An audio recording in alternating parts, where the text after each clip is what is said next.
All right. Looks like we're live here. So, hello everyone.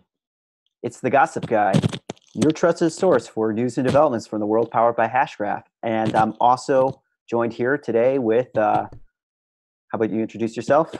Yes, Superman 67. Exciting day. Or it's actually exciting weekend. It's gonna be for us. Yeah. So, you're probably wondering, hey, Gossip Guy, I didn't know about this live stream. So, I guess in preparation for Hedera 18, both myself and SupremeX 67 thought it would be great to just have this kind of like improvised live stream where there's just a couple topics we wanted to just talk amongst ourselves, but we figured while we're talking about it, we might as well just like stream it, and then depending on who possibly joins us, we can also go over some questions. So this is entirely improvised, off the cusp. Off the cuff, not scripted, nothing. Just purely the two of us were gonna plan on talking with each other, and we figured might as well like stream it. So yeah, anything on your end, Supreme Max? Yes, and then I think we spoke before starting doing this. This clip won't be backed up on your YouTube channel, so no one's gonna be able to watch it any other time than right now, right? That's correct. Yeah. So this is an exclusive, so one time only, and looks like we have some people joining the stream here. So for the folks that just joined us, make sure to let others know. But like I said, this is going to be unscripted, off the cuff, just improvised. Well, we have some topics in advance that we wanted to cover, but we're just going to roll with it, and we'll see how long it goes, and we'll take it from there. So, Supremax. So, I got kind of four core topics I wanted to cover, but obviously we can go and talk about different things. I guess the first thing I wanted to talk about was the APIs and the SDK release. Then figure we talk a little bit about Hedera 18, specifically the event, but then also figure we might as well share with some of the folks what we'll be doing at the event, at the conference. Yes. And then thirdly, just wanted to, just call out some of the new dApps that have been, or new projects that have been announced in the ecosystem. Because as you know, we always like to share the updates regarding the Hashgraph ecosystem. And then I guess the fourth thing, and I'm going to have to be like, I'm not going to go into too much detail on this, but basically it has something to do with the community. So just judging where we're at with time, I'd like to cover that. So, all right.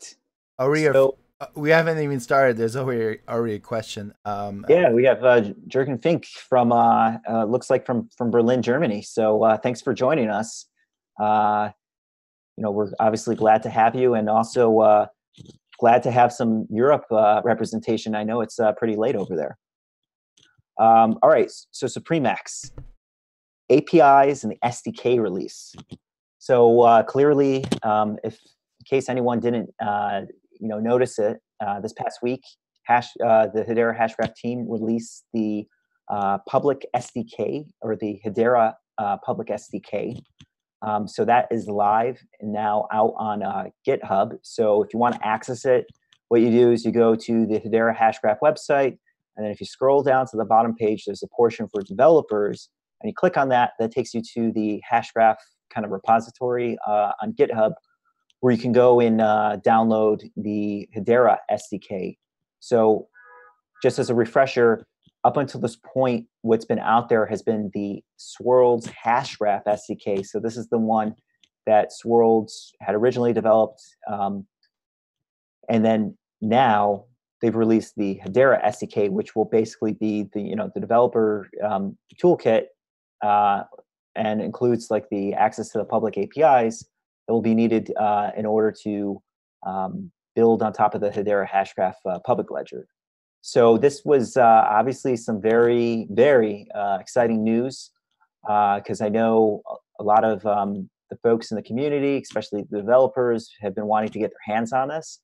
And also for folks that are going to be partaking in the global hackathons, obviously you're going to want to take a look at the SDK beforehand. So that is out.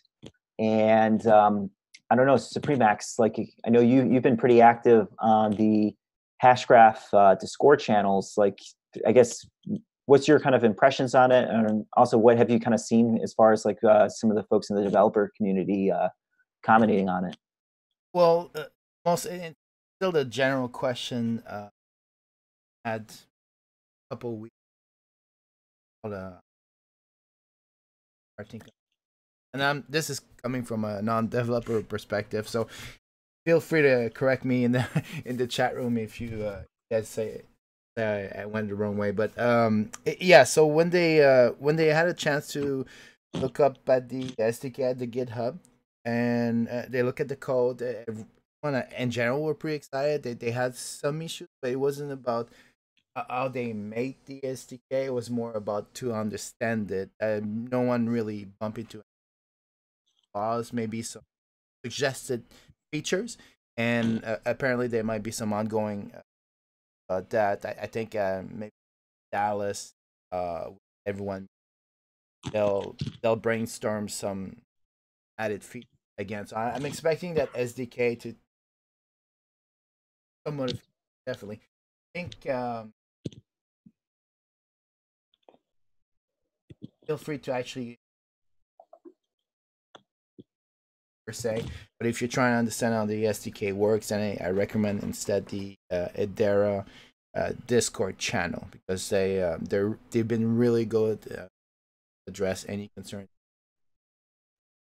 Hey, Supremax, just because I know, like, we pulled up some of those sites ahead of time. Do you mind just like sharing the screen just to kind of refresh with everyone where they can access the SDK? Yes, actually, when you were talking about it, I was showing it. I can show it again. Oh, okay. No, that's fine. I forget because we're on a Zoom meeting, and then yeah, that's right, with the live stream. So. Oh, it was visible on YouTube, just not on the Zoom session. Okay, totally understand. Perfect. Yeah, so it'll be interesting to hear, kind of like how the community, continues to react to it. But nevertheless, I know a lot of these projects that have, announced their plans to kind of build on top of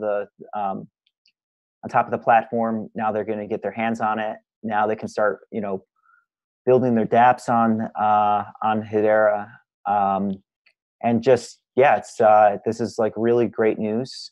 And I guess we'll obviously learn more about it at Hedera 18, as I know that they're going to have some separate breakout sessions specific to the public APIs. So I guess this is kind of a good transition point to Hedera 18, which is basically what.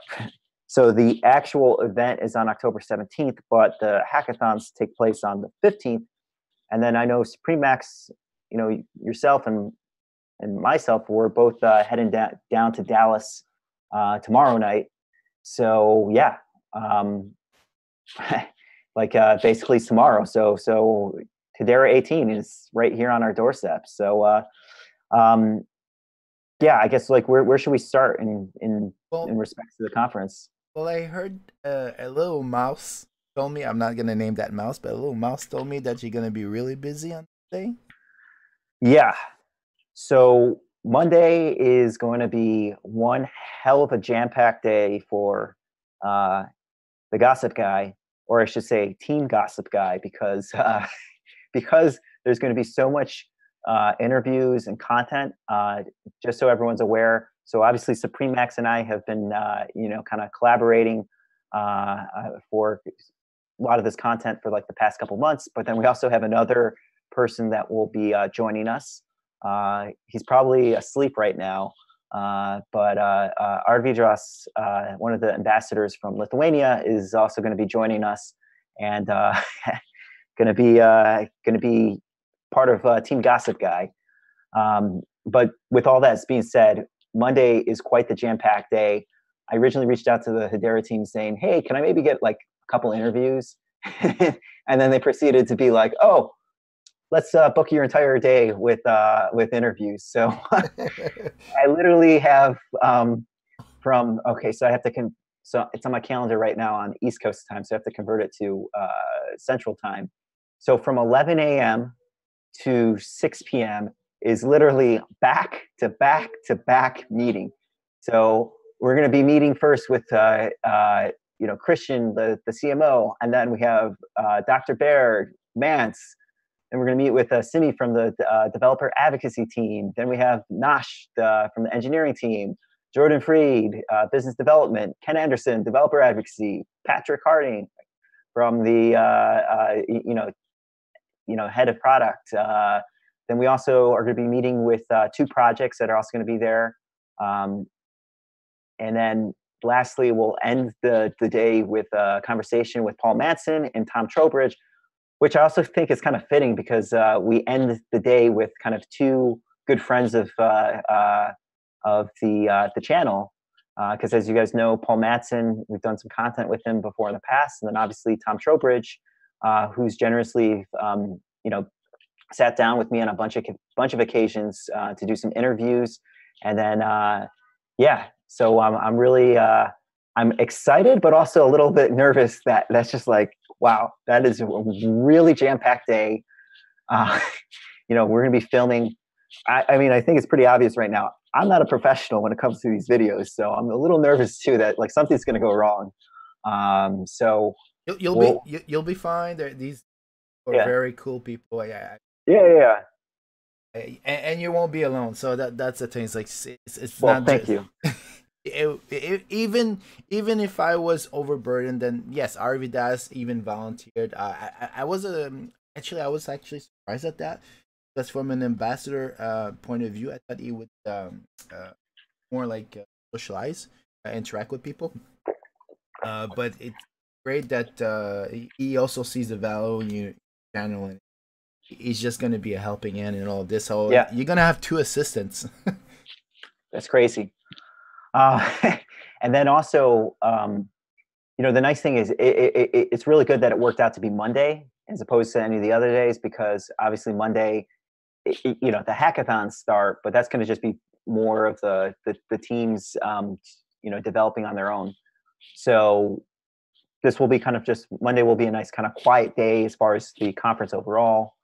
So be good to sit down there. I already kind of have like just high level agendas, but hey, I'm going to be sitting down with pretty much the majority of the Hedera team. So if anyone out there has any questions you want to ask any of the team members, feel free to, let myself or SupremeMax67 know. You can obviously reach out to us on the Gossip Group's Discord channel, direct message me on Telegram, or however. But we'd love to kind of hear from you guys, because a lot of the focus of or the common theme that I'll have throughout the interviews will also just be getting some sound bits from the team as far as just kind of their overall impressions and reactions as relates to the community. So love to hear from you. So all right, so that's October 15th. So now October 16th, that's the big day. So that's the last day of the hackathon, and I'll let you in on a little bit of gossip. So thanks to some of the folks at Hedera, specifically Andy Grant and Lena Tran. So I was gratefully offered the opportunity to join the judges at the Dallas location to basically help, review the, some of the projects or some of the teams at the Dallas hackathon site. So I will be a judge. So I know someone was asking, am I going to be doing the hackathons? So I'll be there covering the hackathons and then also be judging them. So no pressure. Yeah. Well, that's where I'm definitely going to need your help with like some of the filming and that, because there's no way I'm going to be able to, film as the teams are pitching themselves, like, filming them. That's not going to make people nervous at all, or, yeah. But so it's going to be pretty exciting. There was a call earlier this week that kind of covered, everything in preparation for the hackathon. I'm not going to reveal too much, but basically there's going to be 4 categories the teams are going to be judged on is basically feasibility, innovation, challenge fit, and technical execution. So clearly, a hackathon, the teams have less than 48 hours to put something together. So, I don't think anyone's expecting to see, like a fully live app, but, like a basic MVP, minimal viable product or a prototype, basically what it's going to be expected from the teams, but it's more about, um, you know, the concept for the for the potential DApp on top of Hedera Hashgraph, and then actually putting something together so you can at least visualize and like see how it works. Yeah, So you're gonna say something? yeah. I want to say something, because some people do get deterred by the challenge that they're not developers, and hackathons is mostly developers. Having a business sense and understanding the logistic of certain how could I say transaction on the marketplace. If you have a business degree, and I'm stretching it a little bit, but if you have any kind of common sense and you've launched successful businesses, but you're not a developer, you're still useful to the hackathon, because some guys on the hackathon will be good at coding, but solving real world problems, it's not their strong point. So no one should be scared of participating in the hackathon. They feel that they could contribute to a team's effort, then they should definitely try. Yeah, absolutely. And I think everyone always has that misconception that like hackathons, like you have to be coding away, but it really is just putting together a team and just figuring out how you can actually come up with an idea to go potentially like launch a business behind it. And I know like this is just more of just like the basic concept, and then depending on if it's actually something that's viable. And I guess another thing maybe to mention too, and in case anyone missed it, I mentioned it in my previous week's update, but it's been kind of circulating there in the community. But for some of the teams that compete in the hackathon, so there's going to be a prize, for the winning team. So there'll be location winners and then also global winners. And I guess Supremax, do you happen to have that page up just so we can share that? Or yeah, I'm going to show that right now. So yeah, it's the hackathon global winning team across I think 8 or 9 locations across the world. The number one team at 50,000, so of course, and then each region also has a chance separate of the global winning team. And the first place is 10,000, second place is 7,000, and third place American dollars. You have to keep in mind that the winning is not pure American dollars. If you look at the bottom, you might not see. So I'll read what it says. Winners are awarded 60% of their winnings in Hedera cryptocurrency and 40% in fiat. Now, normally people would be like, what? But I'm like, 60% of Hedera cryptocurrency is a huge deal, because fiat does not move much. When this thing goes public, it will bump. It will definitely bump. So we're looking at a lot more than a $50,000 winning in. From my perspective. Well, I don't mean to jump in there, but I mean that is kind of speculating, assuming that it goes up. But I was going to actually say, but to your point about getting tokens as a portion of the winning, I mean the tokens are going to be pretty critical if you're actually if your next step is actually to launch one of these dApps. Yes.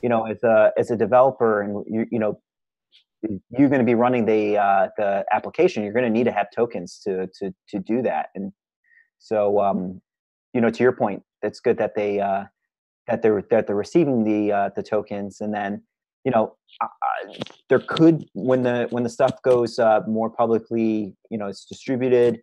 Yeah, maybe the price might go up, but I think it's more important that they actually have the tokens so they can actually run the nodes on the network. Did you want to speak about the global hackathon judges? I mean I recognize the first 3, but Aaron Saleh, I'm less. Oh yeah, well, so obviously the hackathon judges, Mats, So, okay, so I mentioned before I'm going to be a judge, but that's just for the Dallas site location. Well, then for the global hackathon, kind of there'll be the top 3 teams from each location will be eligible to kind of compete on a global basis, and then that's where basically they're going to be judged by Dr. Lehman Baird, Mance Harmon, Ken Anderson, Patrick Harding. So the 4 from Hedera. Oh, and also I forget Simi from the developer advocacy team. And then because I don't have the window open on this side, but then you mentioned there's someone else that's going to be there, like another judge. Well, one of the global judges, Karen Saleh, says COO and founder of Play DFS, Right. Chat Goose. I really know a lot of applications. No, but I think she's with Forbes. Forbes. I mean, that's what it said on the page there, but anyway, the Karen, who's kind of like an outsider from Hedera Hashgraph, will be there, also judging on a global basis. So yeah, then based on like those judges, kind of final review will determine who takes the bacon, as they say, for the global prize. Okay. So I have to interview you right now. This is. Actually, can I just go ahead? Can I just one last point? Right. The other thing I got off on, like we kind of went in another direction, but the other thing I was going to say is for also the dApps competing in the hackathons, just so you're also aware, there was this announced Helix or the Helix Hashgraph Accelerator program that's being put up by the Mind Fund. Mm-hmm. Those dApps that are being built during the hackathons also have a chance to potentially be selected to be part of the Helix Accelerator program. And then for those dApps that get selected, they have the opportunity to potentially get $100,000 in investment through this Helix Accelerator program. And it's just a quick recap. Helix is set up by this venture capital firm called the Mind Fund, which is based in Hong Kong. And Helix itself is also going to be based in Hong Kong. And I had a chance to actually connect with the team. We just had a call just so I can get some more information on it. And some interesting facts are they're actually going to fully sponsor the teams in Hong Kong. So they'll have the co-working space. They're going to have like sessions. It's a typical kind of accelerator where they'll have lectures, etc. But they're also going to be putting up the teams, like the room and board in Hong Kong, because if you're not aware, Hong Kong's one of the most expensive cities in the world. So I think that's a really nice gesture by Helix, and so they're going to be recruiting from the hackathon. So if you're a team, let's say I don't know, I'm just going to use an example here. Let's say you're in London, and the top 3 teams, like you place 4th, and then it turns out that those top 3 teams ended up being the top 3 teams globally. Don't feel like you got shortchanged, because there's a chance that you could also even partake in the Helix program even after Hedera 18. So yeah. So yeah, I listened to one of their interviews, and they. Right. There was that interview that was from Crypto Beetle. Yes. So I listened to one of the interviews from the Mind, independently of what the judges say at Hedera 18.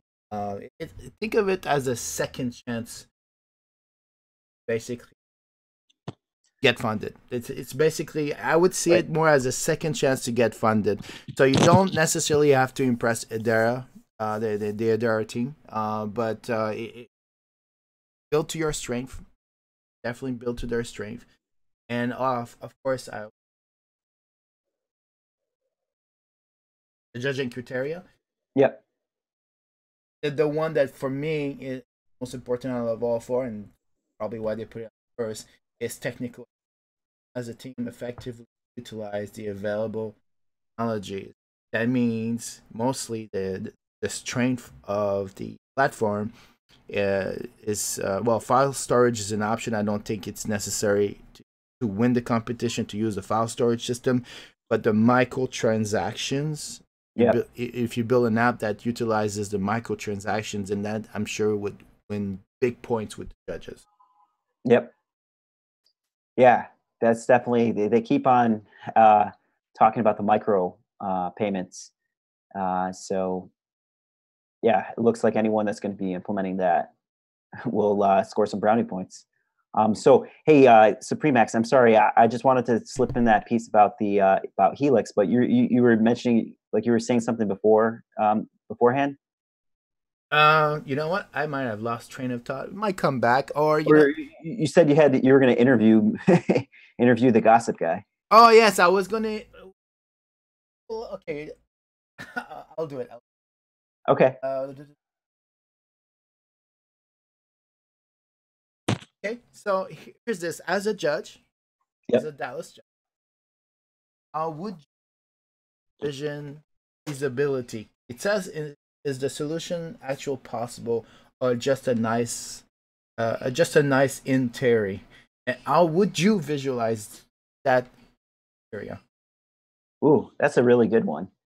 I guess with feasibility, the one thing I'll be, myself, I'll be probably interesting to hear is also if the team has any kind of like go to market strategy.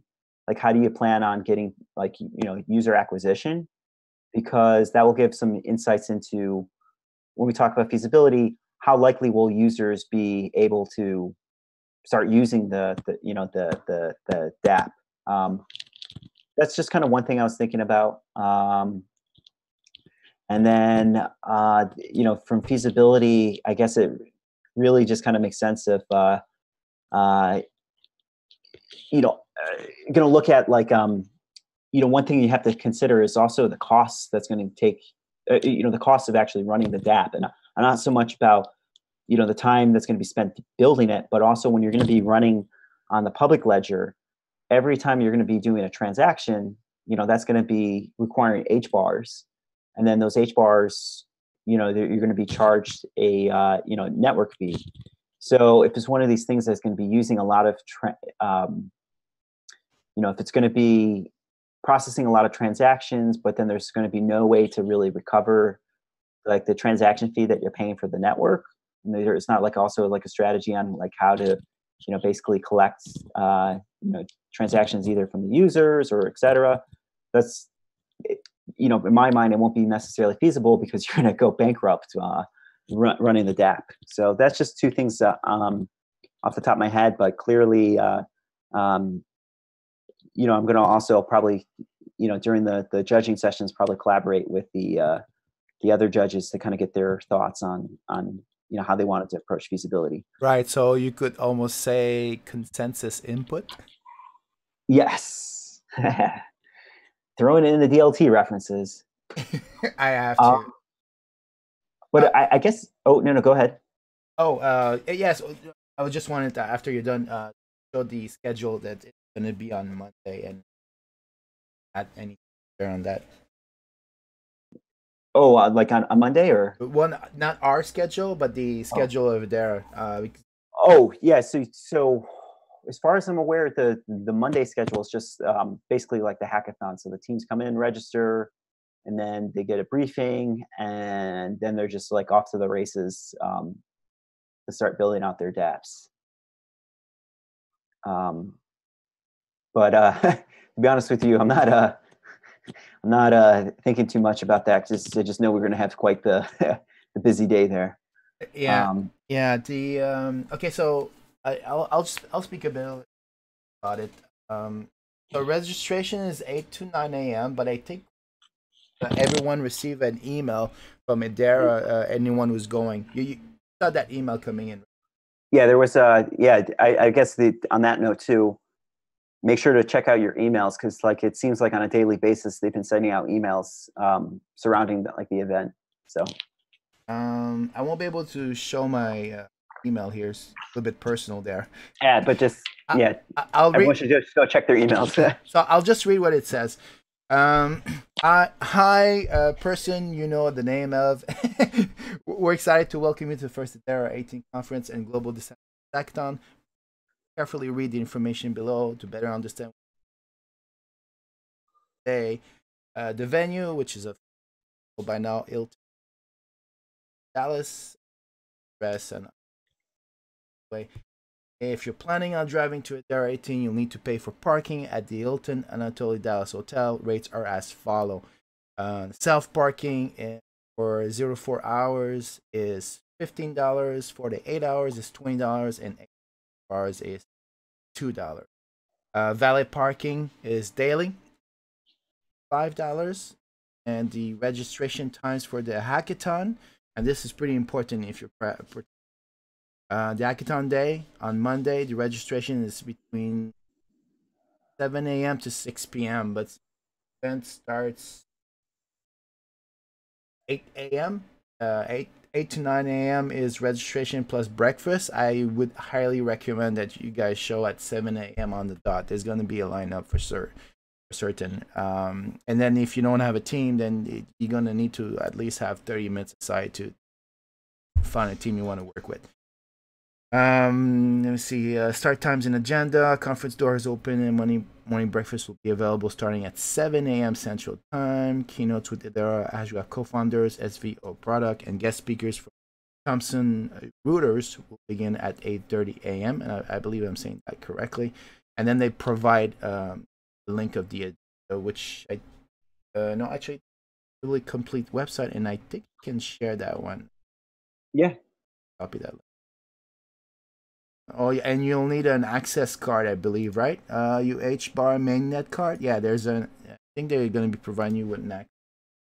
Right. So I guess that's also probably that access card is probably what's going to give you, you know, as they mentioned, you have an opportunity to earn tokens at the event. So that's yeah.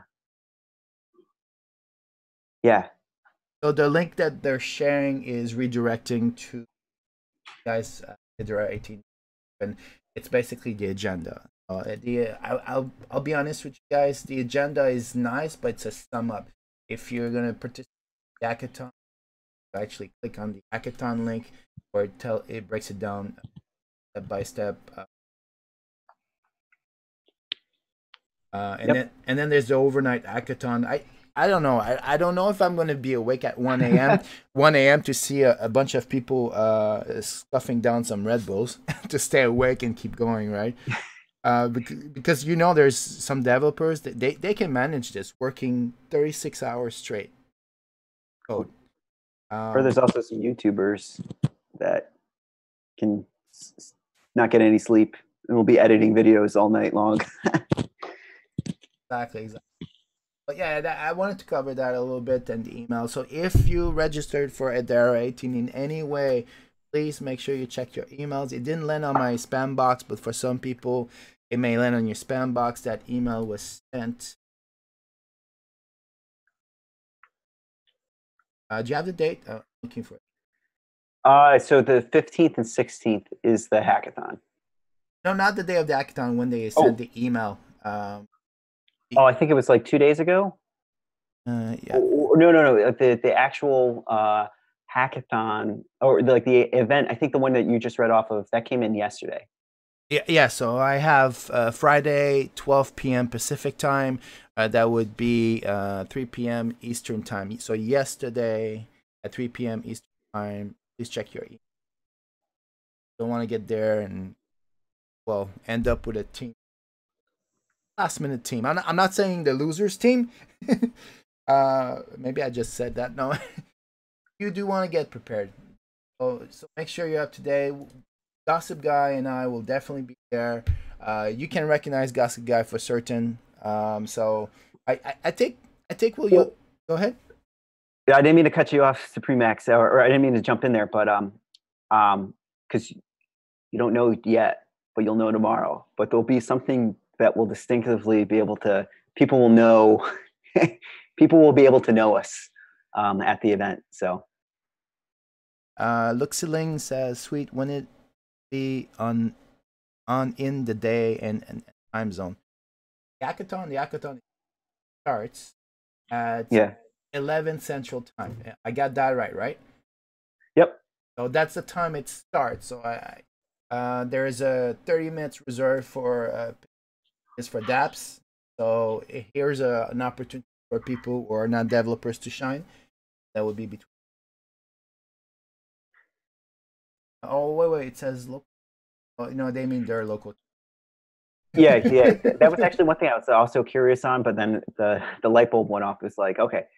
So I was like wondering, it's like, well, if they're gonna have the global hackathon, like that's insane to be doing it like during the daytime, Central Time, because it's gonna be like, midnight in like all these other places in like India and etc. But Yeah. then I saw, oh, they're gonna be doing it local time. And then that's why they have to have local winners to be evaluated on the global scale. So yeah. And technically, I think there's an hackathon on the West Coast, so they'll probably wait for that last hackathon on the West Coast to finish before the global judges starts pitching and evaluate everything.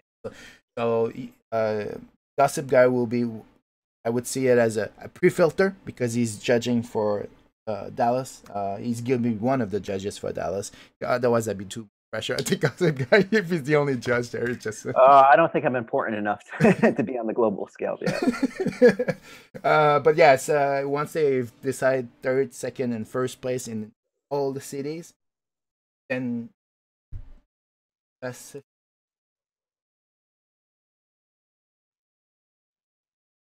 Francisco.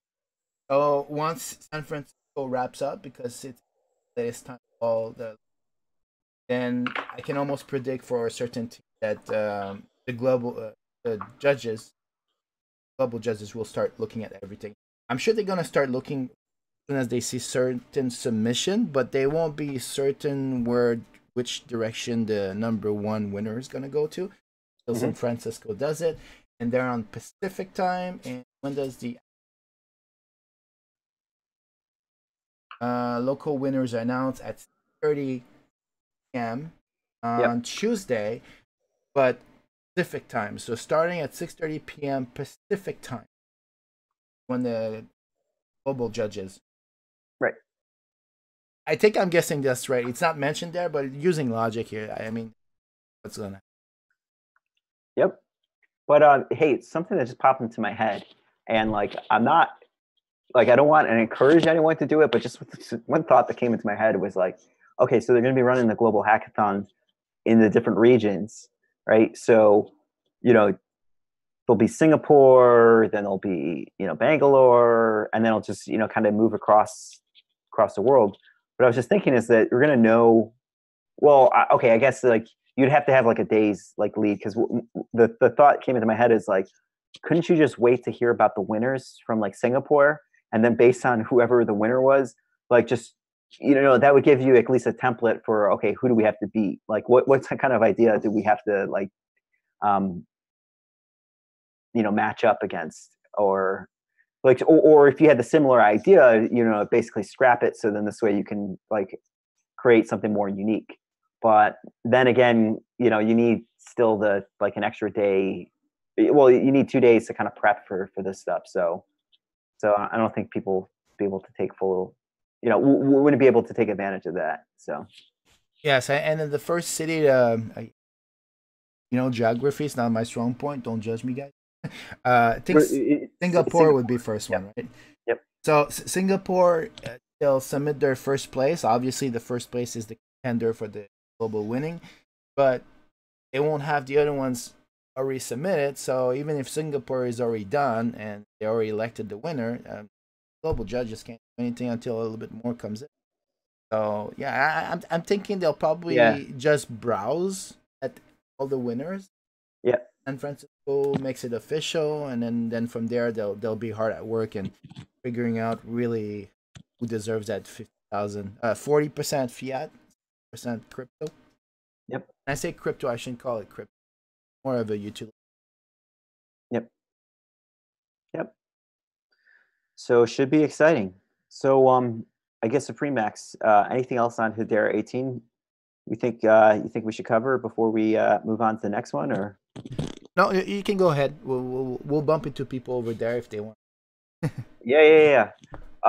So okay, the next thing is, let's talk about new dApps in the ecosystem, because like I'm starting to even like it's tough for me to catch up on this because I'm like it seems like the past week and a half has just been like a whole load of um, projects being announced, and then I would imagine we're going to probably hear more at Hedera 18, and then we'll probably hear more after Hedera 18. So yeah, it's going to be it's going to be crazy to kind of follow all these. But I guess just as a quick recap here, like as far as anyone's interested, the projects that have recently been announced in the ecosystem.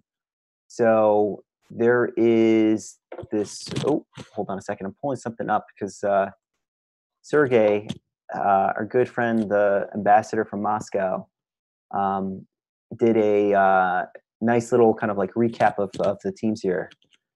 So in case you're interested, if you're a member of the Gossip Group's Discord channel, you can go under the Project Gossip page, where there's this nice list there of all the projects. But just as a recap, so as far as new projects that we haven't necessarily covered yet on the Gossip Guys channel, is Game Graph. So actually, Game Graph, they did give a little bit of a, they had a little bit of a spotlight. We did a live stream a couple weeks ago where we had the team come on and they did like a 5-minute just kind of like introduction to themselves. So they have now been officially announced in the ecosystem.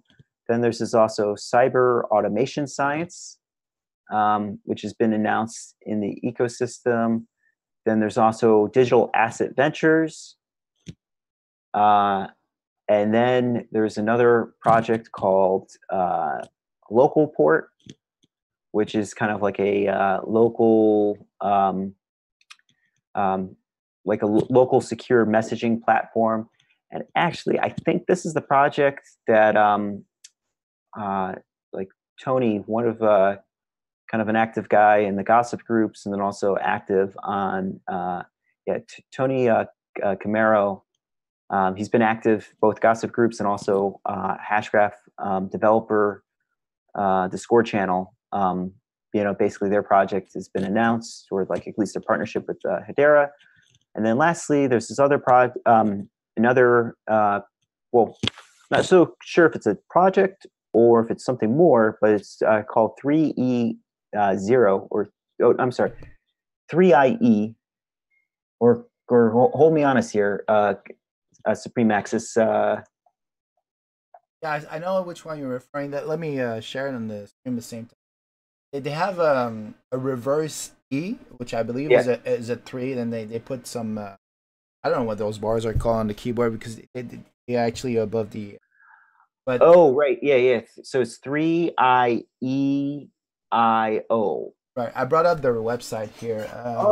And then okay, so they're calling themselves like a Hashgraph tech farm, and then now that makes sense. 3IEIO. Like, if anyone's familiar, this the old McDonald had a farm. EIEIO. No, it's okay. No, I don't think they want singing. And I guess that's what it's supposed to be. It's EIEIO. Oh, I didn't realize that. Because yeah, they're talking about they're building a tech farm. Oh, that's really clever. Wow. EIEIO. Yeah, so that's a project that was recently announced, and yeah, this one's actually one that kind of caught my interest because it looks like these are some guys that SupremeX we might want to just sync up with, because they're kind of focused on building like another kind of Hashgraph community, like a separate community, like for Hashgraph developers or just people interested in building projects. And yeah, like I get some impression that it's kind of like somewhat of a co-working space, somewhat of just a general kind of like collaboration platform, somewhat of like an incubator, accelerator.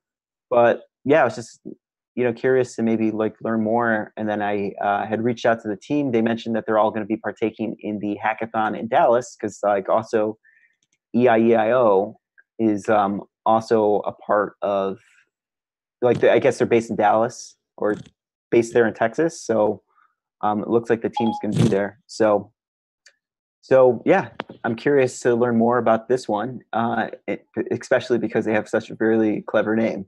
So 3IEIO or Yeah, EIEIO. you caught that. I didn't see that.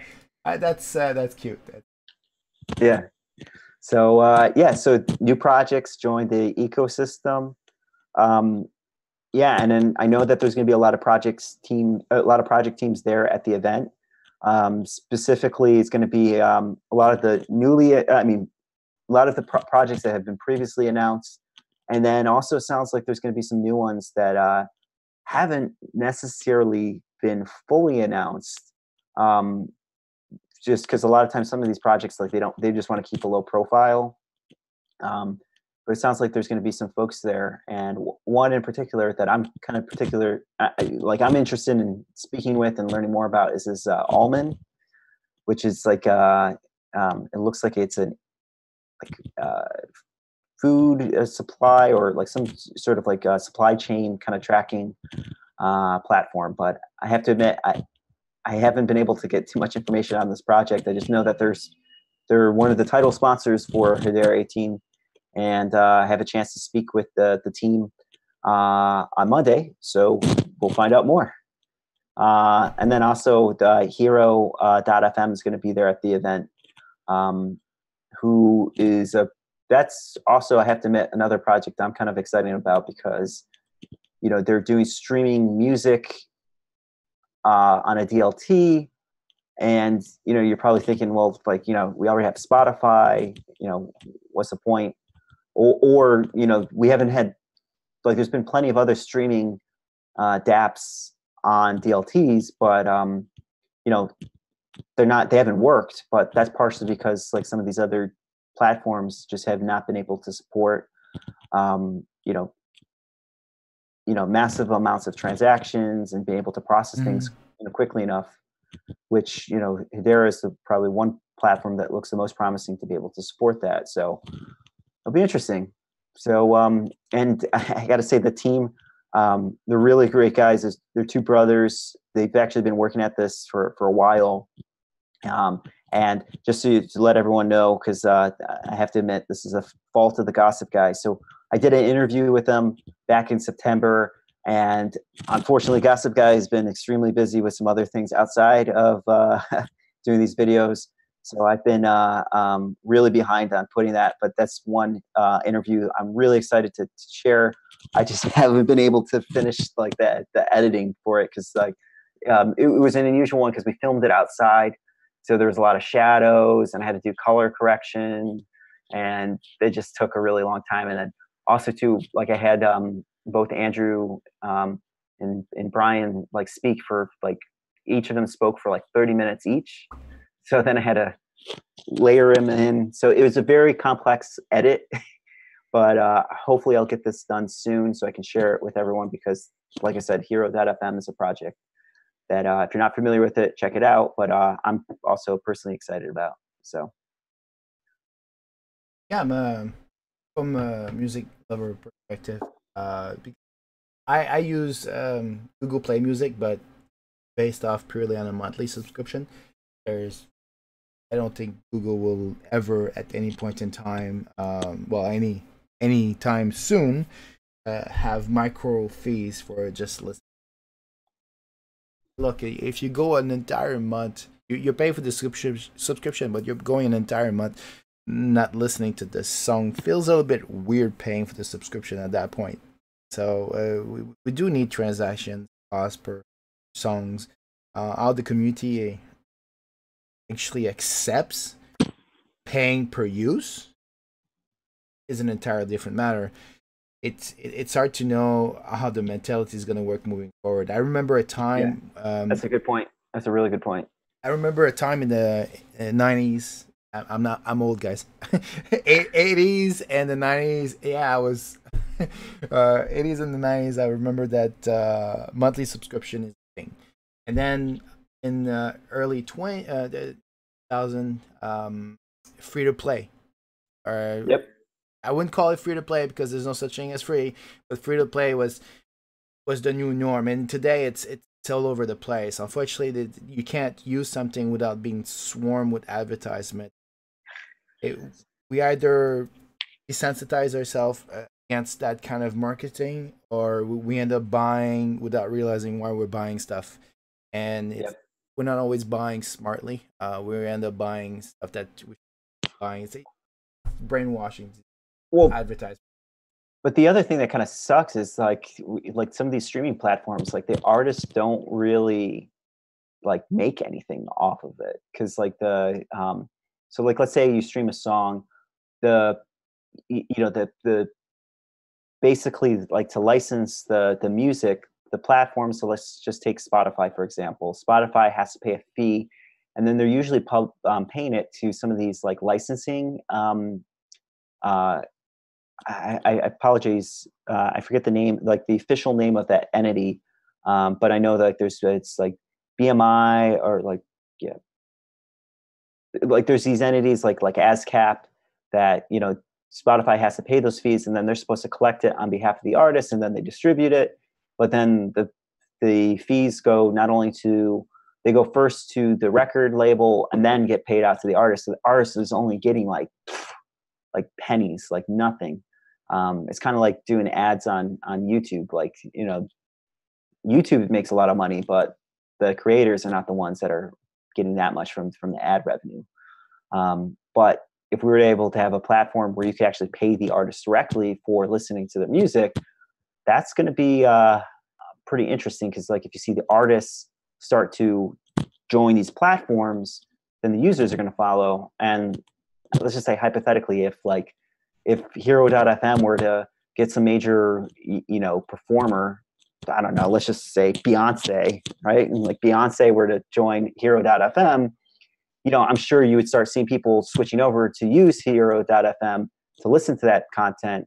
And then once you get people, starting to interact and use the platform, then that usually kind of sets things off on a good path for long-term adoption. So we'll have to see. They'll be underdogs for quite a long.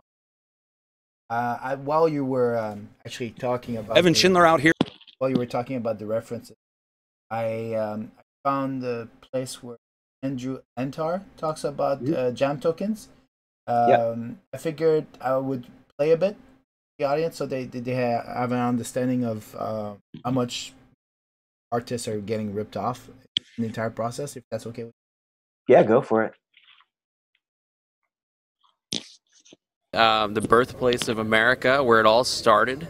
And actually, so we moved out to the Bay Area when we were building the technology. And then once we launched our initial product, we moved to Austin, where all the artists are. We did a bunch of things at South by Southwest. And now we're back at Philly, knees deep in getting the crypto thing up and running, which is the jam token. So essentially, the jam token, it completes our full vision of having global micropayments for streaming, so that when the music gets played, the artist gets paid directly, immediately. So we're creating a whole new business model for the industry. And what we're getting up to right now is actually, we just launched a press release that is announcing our partnership with Hashgraph. So essentially, we have a strategic collaboration agreement, and we have access to the testnet, and we're essentially building our dApp directly on top of Hashgraph. And Hashgraph, actually, the 39 council members of Hashgraph for their global governance system was actually based on the 39 signers of the Declaration of Independence right here in Philly. So everything's Philly fantastic. it seems like everything has come full circle. The birthplace of... When the music gets played, the artist gets paid. Yeah, that's it right there. So essentially, Spotify is a very centralized platform. They don't actually work directly with the artists. They have a white label license where they ingest 30 million songs through one API. Sorry, say that again? I don't know if the sound is coming through. Yeah, it is. It is. I can monitor. I okay. was just playing the bit where Spotify. Okay. License where they ingest 30 million songs through one API, and they pay directly to rights holders. So they're paying less than half a penny per play, which is 70% of their revenue, to the rights holders, and it goes through multiple intermediaries, publishers, and labels, and whatnot, and the artists get 12% of that.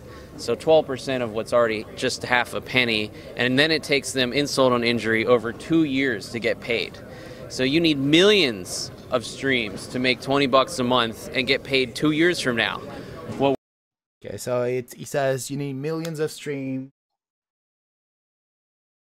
get paid. I'm summing it up wrong, but everyone on the stream heard him. So it's just terrible. It's like millions of stream to be paid $20, and it takes 2 years to receive. Yeah, it's a really crappy situation. It is terrible. And they when they were exploring at solutions, Hashgraph, from everything they seen, was the only thing that resolved the problem they were to address the issue they were having, to offer the microtransaction. Hashgraph was the only one that came up on it. And it's not the only project that keeps saying that says, oh, Hashgraph was the solution for us. I mean, how many companies? Hundreds at this point, right? Like, we'll announce ones. It's only like a handful, but there's clearly a bunch of people like in the pipeline, and I'm sure when we go to Hedera 18, we're gonna like probably rack up quite the extensive list of people. Oh yes, yeah, that we'll meet there.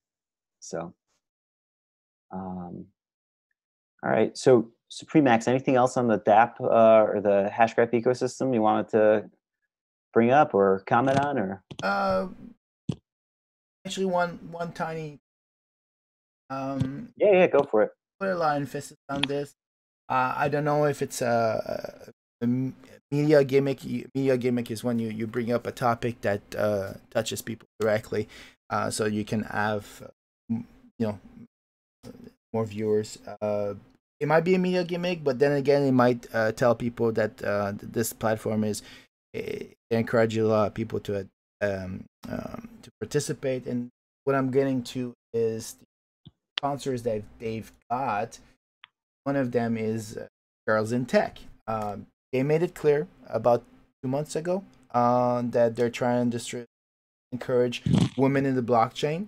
Because you go to any hackathon, I can guarantee you go to any hackathon anywhere, and the room will be 75% dominated. And not the issue is not because add on to it like a crypto hackathon. 70%, man, it's going to be like, oh my god, like it's probably going to be like even more than that.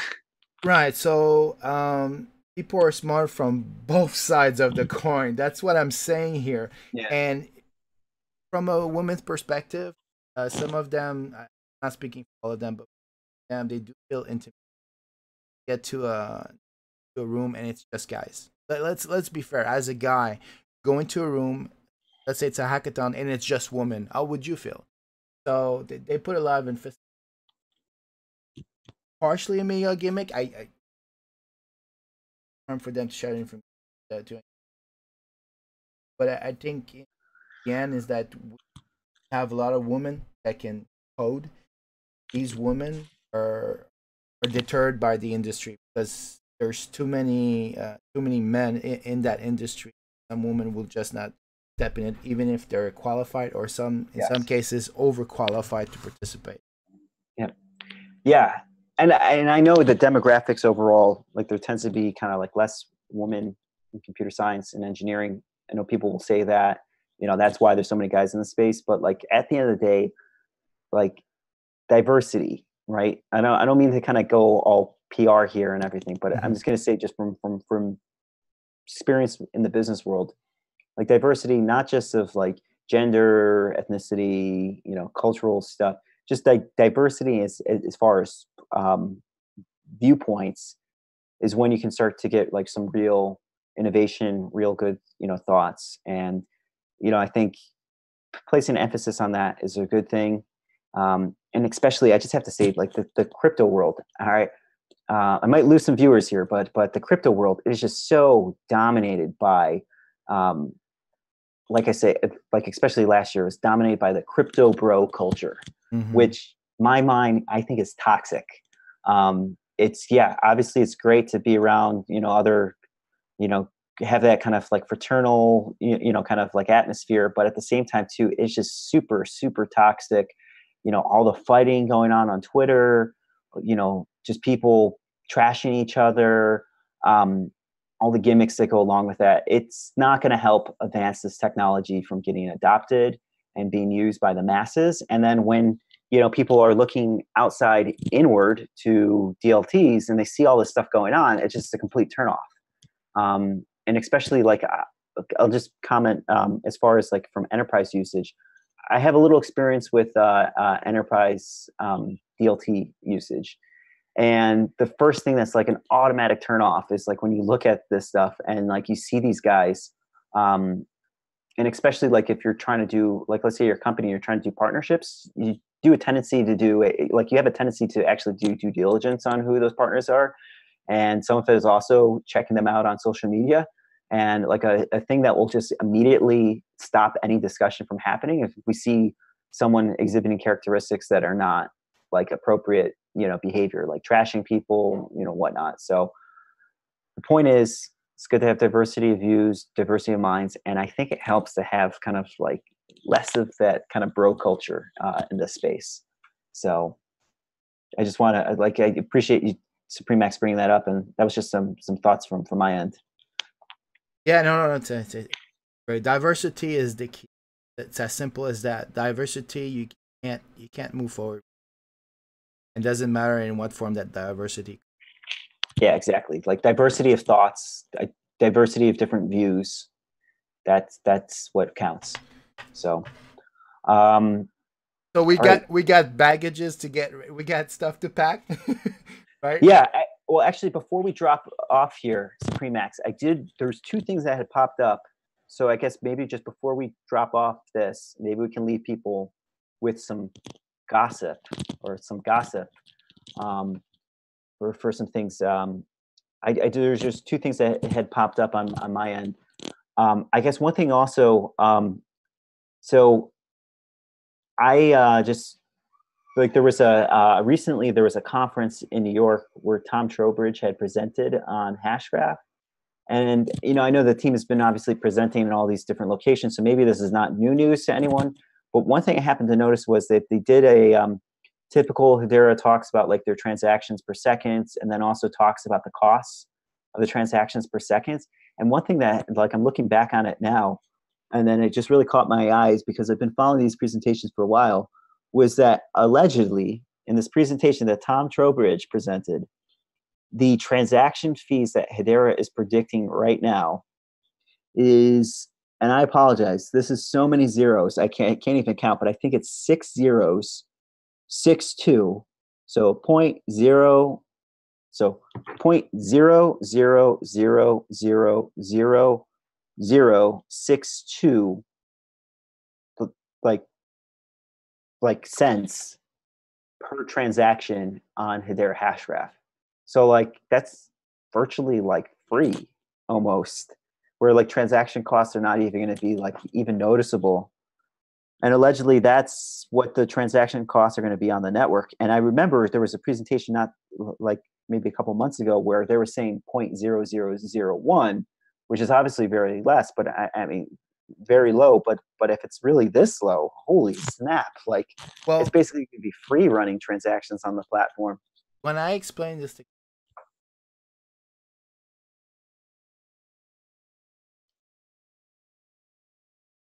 tell them, imagine debit card or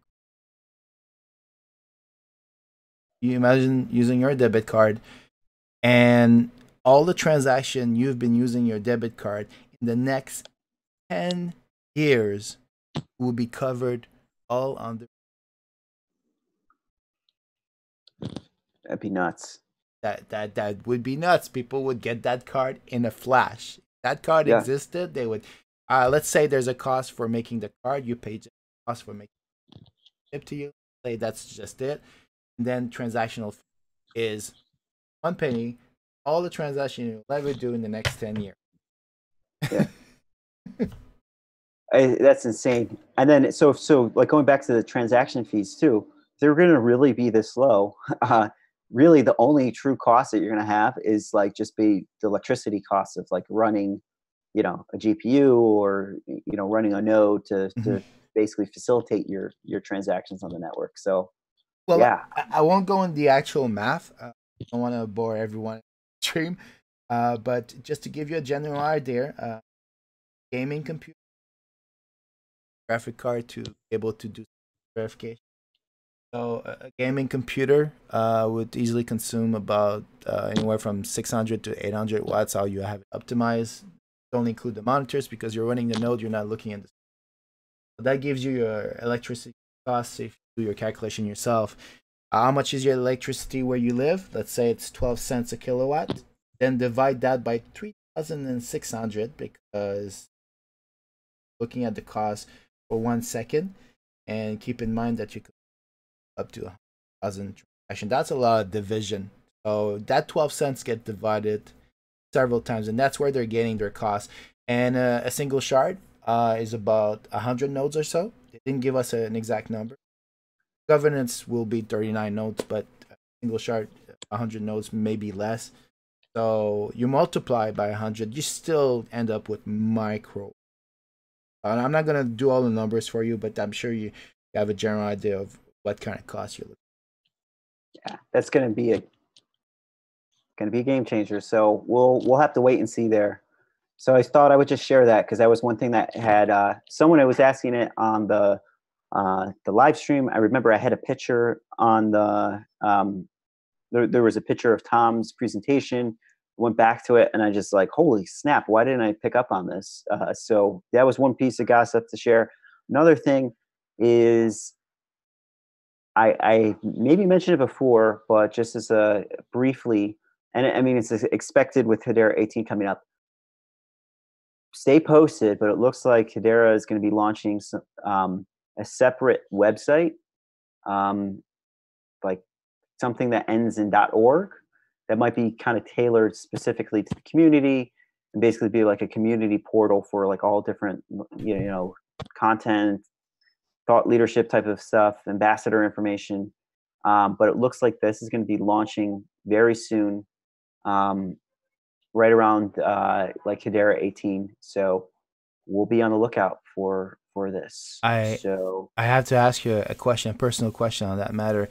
From your perspective, do you think they'll use this website to post governance minutes? Good question. I don't know. But I'm sure it would probably be like a good platform for, for that stuff. So Have to wait. Yeah, I'm also curious too. I'm wondering if we will hear anything about the council members. So they said they would announce it in Dallas. And then to clarify for the viewers, I don't think they have their 39. By the way, last update that was made public. They didn't have the 39. The reason it's not because they didn't have people wanted to. They didn't have enough people that wanted to get on board. They have requirements for those 39, and some of these requirements can't be all in the same industry, and some of these requirements can't be in the same country. And on top of that, they have to have a market cap of a certain value. That's closes door on many. I'm sure they had a lot of institutions that wanted to sign in, and they blocked it at 3 institutions, if I recall correctly. But also the other thing is then look at it on the other end of the spectrum. So let's say you want to be a part of this council, like you see the benefits of Hedera Hashgraph, but you work for one of these large corporations, like the approval process. That's the piece that I was always kind of like, not skeptical, but I knew that like they were pretty ambitious saying that they were going to even announce anyone in May, because considering that they had started everything back in August of 2017, I was like, you're going to need more than a year for this kind of stuff. So I'm pretty sure that a lot of the reason why they're holding off on announcing it is that they got like commitment from they got like verbal commitments from some of these council members, but then the actual process of them fully signing on to being a council member, like, is the process of, like that's going to take a long while. I remember when I had a chance to sit down with Tom Trowbridge in one of the interviews, we were talking about it, and he mentioned that in one case, one of the council members even had to go to the board of directors. Like they basically had to go through the whole board cycle, present it to them to basically request to become a council member. So some places are treating this as like, you know, you're like acquiring a stake in a company or like making an investment. So yeah. Yeah, so people are scared about that. It's just 39. It's very centralized because it's just 39, and they forget that each organization, each of these enterprises, have chairman. It has to be done to rigorous voting process. So it's when you think of a company, you can't think of a single entity. You have to think as hundreds, sometimes thousands of people who have to say yes or no. So even there, each 39 is decentralized upon itself because the company is not acting as a single person. It's not like the guy of Facebook, right? Yeah, and also I was going to say is like compared to some of these other organizations like in the DLT space where like let's just say like if we weren't using like the council members being like these like large organizations like Supremax, you and I could just basically become like a, you know, like a trusted node or you know, like a cook. I think some networks call themselves like I won't use the exact name, but like cooks or you know, graph producers, right? Like we could be like that, and then we could get together and we could have no interest in protecting the network, just our own economic interests. And then as long as we got enough votes, we would be, you know, like the trusted nodes on the network. And there's just two guys, you know, basically reaping all the benefits on it. And then we walk away and then the network goes down, right? Like, Yeah. versus like, you know, using like, you know, actual corporations that are set up with a going concern to just make sure that they're always going to continue in perpetuity, and hate it or like it. But like, I don't know, like I think that those are much more kind of like we'll be able to protect the best interests for this kind of global community on this platform versus like if it was just a bunch of crypto bros running nodes on a network. They, you know what, it's easy. They say it's a hard pill to swallow. I don't know how long it took you to accept the governance model they proposed when it came out, but it took me a day, and when I gave it much thought, I'm like, well, there's no other way. At this time, no one came up with another way to make sure that there's governance, but to make it as decentralized as possible. You can look at I think you have the cops showing up at your place. Yeah, I was gonna say that the Hedera council member police after us for talking about this. No. But yeah, just to close on that train of thought, there's nothing from a gossip guy up that okay, let's say this company wants to abuse the system. Well, first of all, they have to convince all their stockholders. That's one thing. They'll have to convince their local government that they're not doing anything illegal, because some of them are going to be KYC and GDPR regulations. So not only you have to convince your companies and your stockholders and your consumers in some cases, because some companies, when they do wrong, people stop buying their product if it's made public. So that's a lot of risk for them. So that's the first barrier they would have to cross, to go over if they wanted to do something bad to the network. And then the second one is, once they've got that going, they would have to convince someone else on the console and keep repeating that process until they have 27, 2/3, at least 2/3. 26 and 2/3 wouldn't be enough.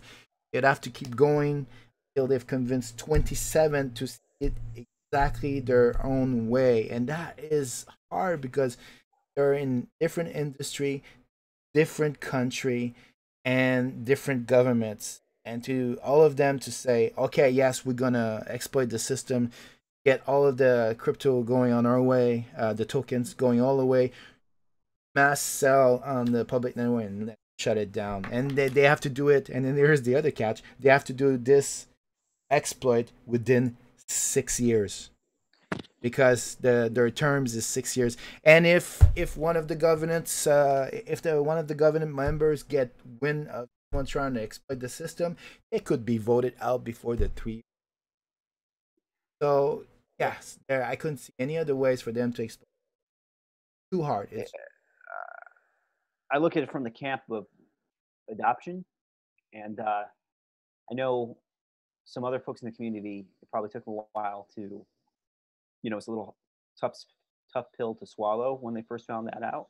But in all honesties, like I said before, like having some experience from the enterprise side, I mean, that was the exact type of governance model that has been proposed from the enterprise side. So to hear Hashgraph was adopting that was like, it was very easy to kind of comprehend why that, kind of made sense.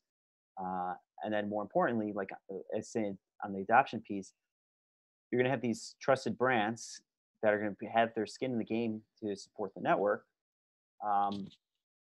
That also kind of encourages them to build on those networks. And if they build, everyday dApps, given that they have, customers like all around the world or wherever, that's much more going to be encouraging for us to see kind of game-changing dApps that get mainstream like adoption, and hence truly living in a crypto world. So I think it's ultimately going to be a good thing, and I think it's just going to be a matter of time before people kind of wake up and realize, oh, this was a really good thing that Hedera did. Like I said before, they didn't have a bunch of crypto bros run nodes on their network. Like they were very thoughtful in making sure that they had a distributed network. So, all right, Supreme X. I think that was all the stuff I wanted to cover. Anything else on your end, or any other bits of gossip you wanted to share before we wrap up here? No gossip. I think we can resume that in Dallas for the people there, and hopefully maybe we can have they have Wi-Fi at those. Yep, we'll have it. Oh, there we go. I don't want to use my that on my phone. We could go on the floor, depending on the hackathons are. Maybe we can track with people to do some live on the floor. But no, I don't have any gossips. I just like to thank fans, your direct support. If it wasn't for all this effort, it's like the feeling of rare quality content, and there's no one to really give that quality content. Yep. I'd like to thank them to do so. Apparently I've been an avid follower of his channel. I was technically the first guy to post to his YouTube. This is true. It just happened this way, and then we started collaborating, and then we'll collaborate even more with Alice. That's pretty much my. Yeah. Listen, at the end of the day, none of this stuff would be possible without all the folks or you guys there in the community. So yeah, like I said, I'm very excited to get the chance to meet a lot of people in person, and it's only going to be onward and upwards from here. So I guess with all that being said,